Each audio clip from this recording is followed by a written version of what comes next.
Hello, Beak friends! Morah Kat here with a story I thought you all might enjoy called The Little Red Hen and the Passover Matzah. And this is written by Leslie Kimmelman, illustrated by Paul Mazel. And I thought you all might enjoy it since we're going to be making matzah together.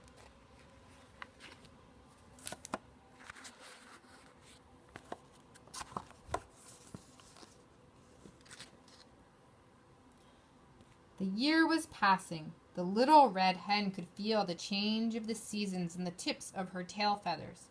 She could smell it in the barnyard air. She could see it on her calendar.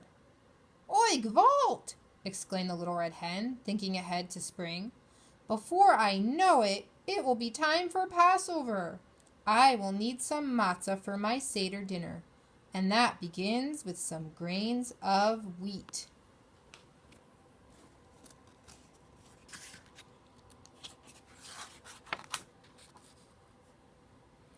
In a corner of the chicken coop, the little red hen kept a small pile of grains safe from wind and water. She gathered them now and went to find her friends. Such friends she had, always ready to lend a hand. "Who will help me plant these grains?" she asked them. "Not I," said Sheep. "Sorry, bub," said Horse.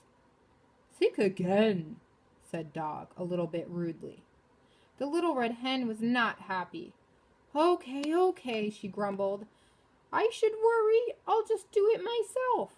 And the little red hen planted those grains.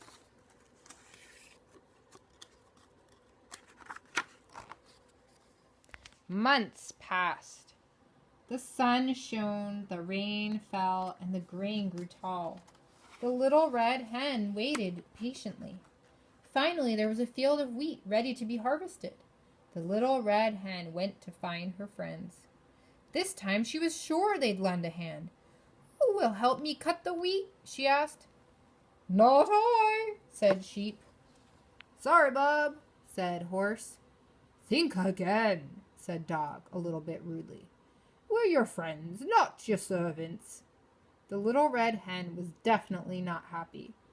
"Friends schmens," she muttered. "I'll just do it myself." And the little red hen cut the wheat.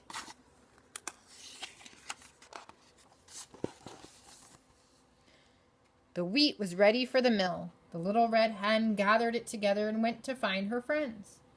"They won't disappoint me again," she told herself confidently. "Who will help me carry this wheat to the mill?" she asked them.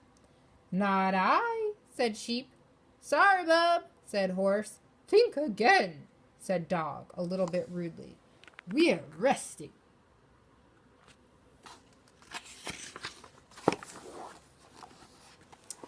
These friends are not being very nice to Little Red Hen, are they?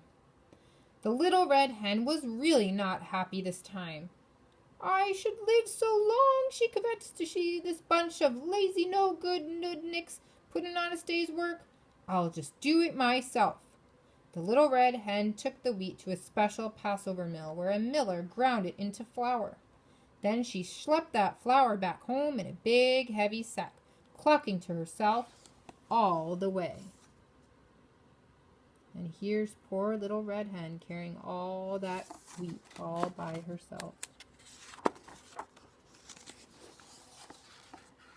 Before she knew it, it was spring, the morning of the first night of Passover. The little red hen had cleared her house, top to bottom.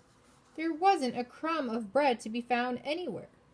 "Time to make the matzah," the little red hen announced to her friends. "Who wants to help?" "Everyone deserves a second or fourth chance," she reminded herself.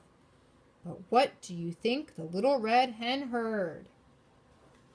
Oh dear, I think I might know. "Not I," said Sheep. "Sorry, bub," said Horse. "Ha, ha, ha, ha," laughed Dog, more than a little bit rudely. "Think again." The little red hen was not happy. She was not surprised either. Okay. So I should starve? I'll just make it myself." Her friends really are not being kind or helpful, are they? This is quite disappointing. The little red hen washed up carefully. She put a big bowl on the kitchen table. Then she set her timer. According to Jewish law, Passover matzah had to be finished in just 18 minutes. The little red hen mixed the flour and water. Quickly, quickly, quickly. She kneaded it. Quickly, quickly, quickly. She rolled it out nice and flat. Quickly, quickly, quickly. She pricked it all over. Prickly, prickly, prickly. She put it into the oven to bake. And it's going to be a very hot oven. Ding! The matzah was ready, just in time. Then the little red hen prepared the Seder dinner. She boiled eggs, simmered soup, and mixed gefilte fish. She washed parsley, chopped apples, and nuts, and soup, and stirred batter for a cake.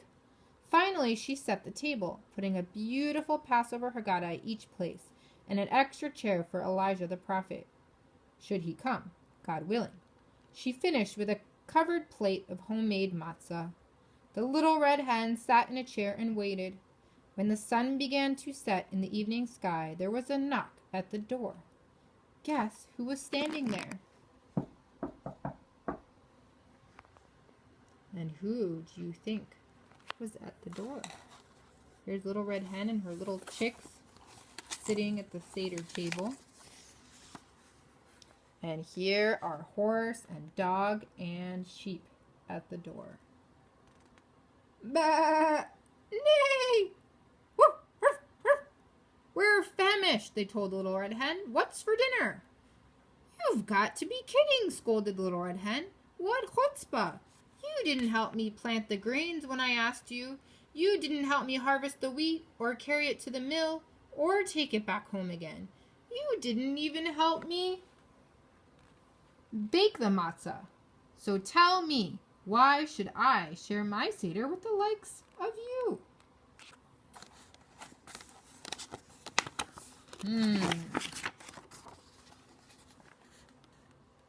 Sheep, horse, and dog couldn't think of a thing to say. The little red hen was right. They hadn't been very good friends. The three animals silently hung their heads in shame. They realized they were definitely not helpful or kind.